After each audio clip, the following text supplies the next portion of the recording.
I'm going to be coming onto Vincent Byrne's Sunday show. There are a few things worth chatting about, mainly Byrne's promotion of MMS as a cure for autism. Okay, but I will say this. The idea that somehow I am trying to blame Fiona O'Leary, I'm not. Okay, and that we're victim blaming, we are not. What we said was you need to understand. There's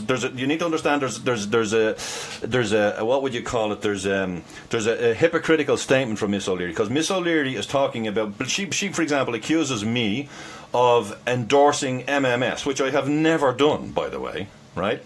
And she says, "Oh, do you endorse MMS?" And I've said no. But we talk about it on the radio, and she has decided, "Oh, that means you endorse it." Now, there are millions of different ideas and uses about how MMS could or could not function in the body, and one of the very rare ones, I never actually even heard of anybody putting it up their arsehole, to be honest with you. That was a new one on me. And when I found out why, that it was parents doing it to autistic children, I thought, well, hang on a second. According to Fiona O'Leary, she is the parent of autistic children, and anybody who's using MMS on autistic children, apparently, according to her, hates their children, and they are child abusers. And that just can't be, Karen. That cannot be true. Parents do not put their children through torture, as she calls it, because they hate their children and they have autism. They would do this, logic and reason dictates, the only reason they would do that is if they saw some improvement in their child. As well as some of the remarks Byrne has made about me online. No doubt Vin B will also be happy to explain why he uses his show to promote such people as Ben Gilroy, who falsely accused me of being a paedophile, and who led Claire Knowles to lose her home and gain a conviction for contempt of court. Let's find out a little bit more about the Claire Knowles story and how she ended up in Limerick prison. Ben Gilroy is with Direct Democracy Ireland. Ben, good morning.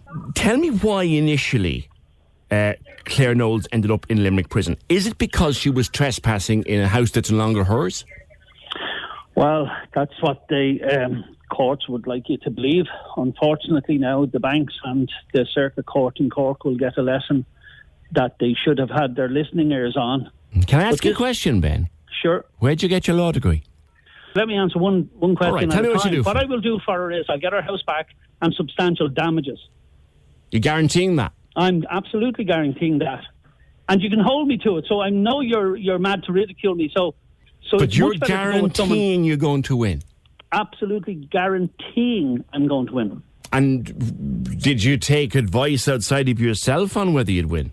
And the likes of Byron Jenkins, who runs pseudo-legal scam racket, The Hub Ireland, which also falsely accused me of being a paedophile. Old People's Internet Radio stalwart, failed businessman Ray Hall, also supports Ben Gilroy's false claim about my being a paedophile, and indeed called for me to be castrated. The big issue is whether or not Vincent Byrne wants to take the chance to condemn what these people have done. Surely he will also be glad of a chance to explain exactly what he meant by the various criticisms he has made of me. It is one thing to say that you are open-minded and let many different voices on. It is entirely another to claim that you own facts which are objectively false and which have been disproven long ago.